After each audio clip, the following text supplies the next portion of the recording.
Imagine this. You're sitting in your school bus post-dispersal, waiting for your stop to arrive so you can rush home. While on the bus, you begin thinking, what is the inherent meaning to life? You try to peel back the layers of what you already know, and try to get to the core of life. When you peel off the final layer, that is, religion and God, you see nothing. That is exactly what happened to me. Nihilism. It's a word derived from the Latin word nihil, meaning nothing or absence of substance.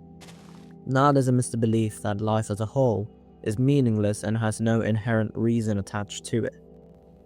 The believers of this are divided into two sections: the ones who think it makes life worthless, and those who think it makes life worth living because we can attach whatever meaning we want to it. Nihilism is thought to have started in the 18th century, but only began gaining traction in the 19th century due to it being popularized in the Russian philosophical scene. More specifically, Ivan Turgenev's 1862 novel named Fathers and Sons made it popular. The novel described the rejection of pre-established authority, traditions, and values. In comes Friedrich Nietzsche, a German philosopher and cultural critic, who is also the first person that pops to mind when you think of the word nihilism. Nietzsche's writings came at a time when science was advancing rapidly, and people's faith in God and European cultural systems were on a decline. Nietzsche realized that without God, there's no inherent meaning or intended purpose to life, for it is God that teaches us how to lead life. This led to his famous yet controversial proclamation that God is dead. This became the base of his works. He built his philosophy on the idea that life would have no inherent meaning in the absence of a supreme, all-benevolent being, such as the Christian God. Let us take the example of Minecraft. Minecraft, in and of itself, has no inherent or objective meaning. Your armor, your advancements, the hours you spend playing the game don't matter, yet you feel attached to the game. This is because you attach a meaning to the game by your own accord. This is the second type of nihilism we spoke about at the start. It is a more healthy, positive type of nihilism that Nietzsche spoke most often about. According to him, this allows for people to live lives without fearing total judgment or being sent to hell for their actions, and allows them to be truly independent and in control of their lives. Let us take another example. A football match means nothing in the grander scheme of the universe. The goals, the assists, the tactics, the celebrations, all don't really matter in the larger picture of the universe, yet we still choose to play it.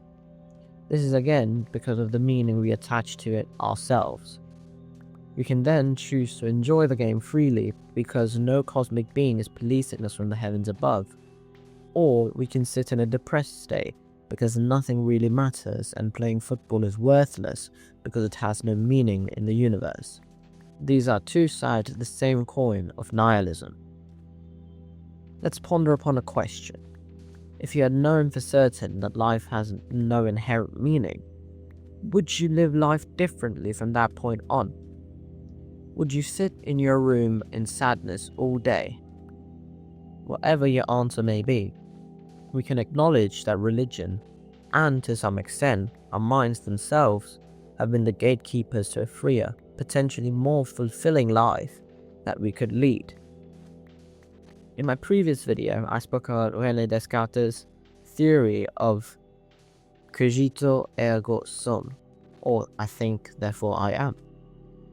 The critics of Descartes' theory stated that in order to think, you don't need a uniform I, meaning that the self is also an illusion. So if the self is an illusion and meaning is an illusion, what exactly is experiencing anything at all? That is an uncomfortable question we have to sit with. Nihilism, as I've stated multiple times, isn't just a fancy term for hopelessness.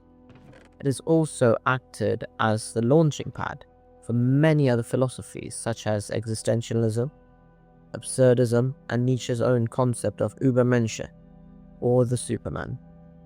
This concept talks of the theoretical person who transcends the need for religion or inherent morality and chooses to make his own values that he lives his life by. That is always what Nietzsche strived to be, and encourages the readers of his work, such as Thus Spake Zarathustra, to be like. All of these concepts are deeply seated in nihilism. In conclusion, nihilism isn't the end of all meaning, it is the beginning of it, for you cannot build something real on a shaky or uncertain foundation.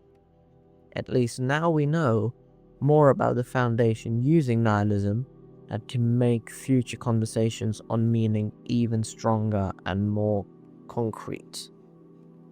I hope you liked this video.